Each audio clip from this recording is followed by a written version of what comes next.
Hello po. Sino sila?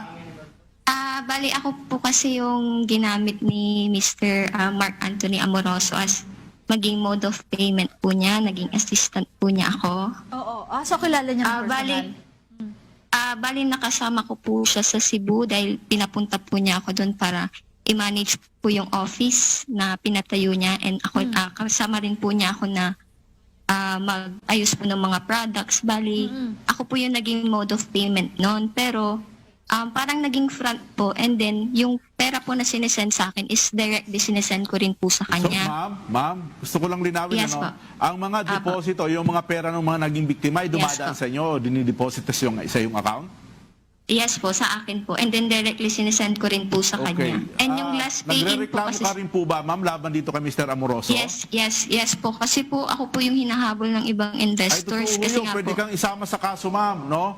Hindi maiwasan, Yes. hindi ka maisama sa kaso dahil ikaw ang tumanggap ng pera. Kaya ang may Yes, papayo sir. ko sa iyo, samahan mo itong mga naging biktima, Yes, sir. no? Yes, sir. Dito sa Anti-Cybercrime Group para makuhanan ka rin ng testimonya o statement, no? Yes, sir. Kung gusto mong Yes, sir.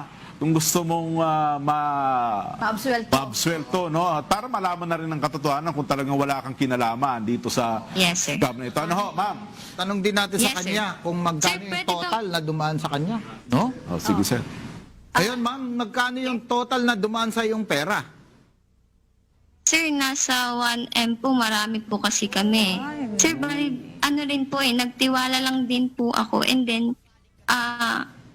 yung last pay-in po kasi sa akin na almost 96,500, sa girlfriend po niya ako nag-send. And yung girlfriend po rin niya, yung last na nakasama niya na bago pa po siya mawala. matanong ko lang, magkano Yes, naman po ang napupunta sa iyo pag may naidedeposito sa iyong pera?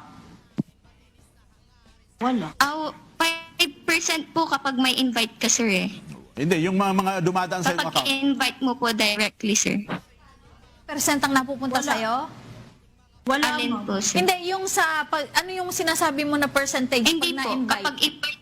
Kapag invite mo lang po. Oo, magkano? Ilang percent? Kapag ikaw po yung may invite, meron ko pong 5%. So, 5%. sa makatwid, kung halimbawa 1,000, meron kang naimbita, tapos 1,000 pesos ang ininvest, meron kang 50 pesos? Ganon? Yes, ma'am. Kung 1 million, Opo. 50,000. Yes, ma'am. Opo. Ganon. Anong magiging pananagutan niya, Attorney Roque? Well, actually, ma'am, pwede rin siyang masabing principal din. Ano? Makakasuhan din siya ng estapa kung idediretso talaga ng mga nabiktima. Hindi maiwasan, hindi siya maisama sa reklamo.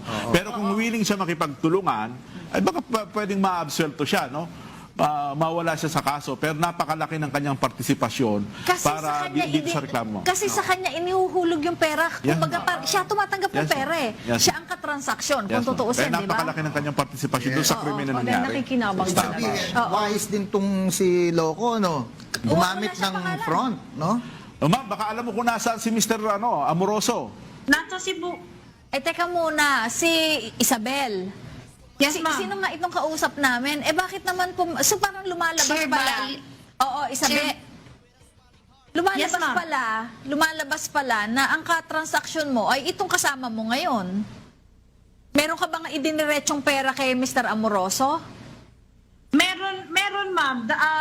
Twice. Meron po. Hawak, may resibo po At ako least may nun. ebidensya siya. At least meron. Ano? Sige, Na- Ma'am Isabel, magsama kayo nung isang kasama mo dyan. Pumunta na kayo sa Yes, sir. Anti-Cybercrime Group. Ano? Bilisan nyo lang para umusan na kagad ang investigasyon laban dyan sa kay Yes. Mr. Amoroso.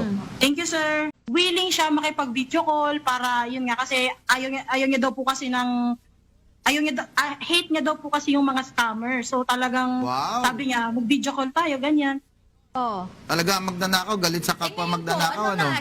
Ano na niya, inihuhulog yung pera. Yes. Kumbaga, siya tumatanggap ng Yes, pera eh. yes. Siya ang katransaksyon, Yes, kung ma'am. tutuusin, Kaya di ba? napakalaki ng kanyang partisipasyon doon sa krimen na Oo, nangyari. nakikinabang Sabi, talaga. Oo. wise din tong si Loco, no? Gumamit wala siyang ng pangalan. front, no?